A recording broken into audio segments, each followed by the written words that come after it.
the modern mountain stage age of the elephant and the horse. Land elevation and sea segregation were slowly changing the world's weather, gradually cooling it. But the climate was still mild. Sequoias and magnolias grew in Greenland, but the subtropical plants were beginning to migrate southward. By the end of this period, these warm climate plants and trees had largely disappeared from the northern latitudes, their places being taken by more hardy plants and the deciduous trees. There was a great increase in the varieties of grasses, and the teeth of many mammalian species gradually altered to conform to the present-day grazing type.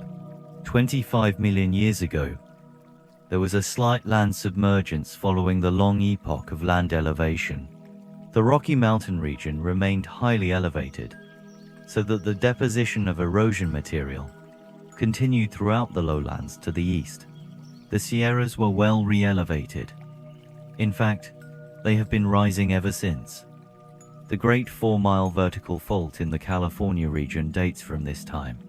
20 million years ago was indeed the golden age of mammals. The Bering Strait land bridge was up, and many groups of animals migrated to North America from Asia, including the four-tusked mastodons, short-legged rhinoceroses, and many varieties of the cat family. The first deer appeared, and North America was soon overrun by ruminant deer, oxen, camels, bison, and several species of rhinoceroses, but the giant pigs, more than 6 feet tall, became extinct. The huge elephants of this and subsequent periods possessed large brains as well as large bodies, and they soon overran the entire world except Australia. For once, the world was dominated by a huge animal with a brain sufficiently large to enable it to carry on.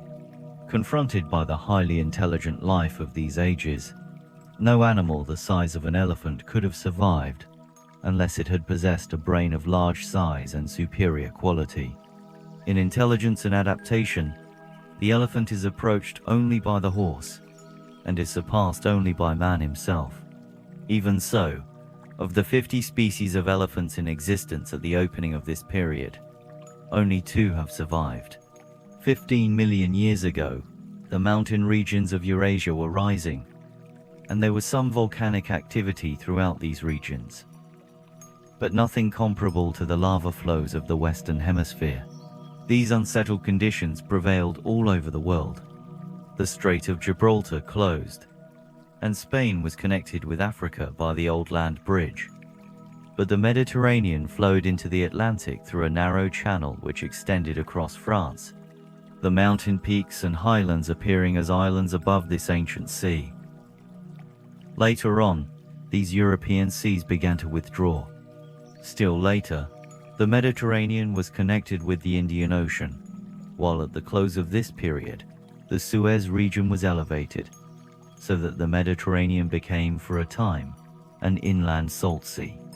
The Iceland land bridge submerged, and the Arctic waters commingled with those of the Atlantic Ocean.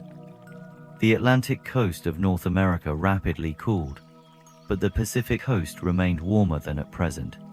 The great ocean currents were in function and affected climate much as they do today. Mammalian life continued to evolve.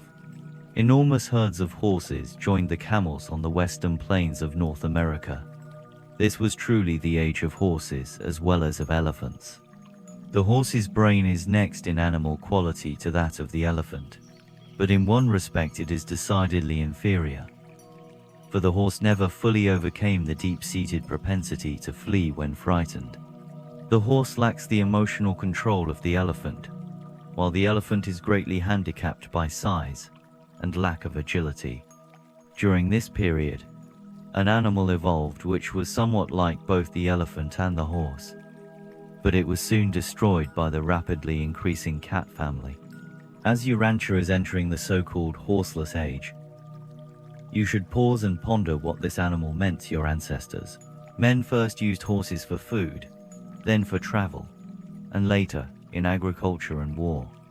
The horse has long served mankind and has played an important part in the development of human civilization. The biologic developments of this period contributed much toward the setting of the stage for the subsequent appearance of man. In Central Asia, the true types of both the primitive monkey and the gorilla evolved, having a common ancestor, now extinct.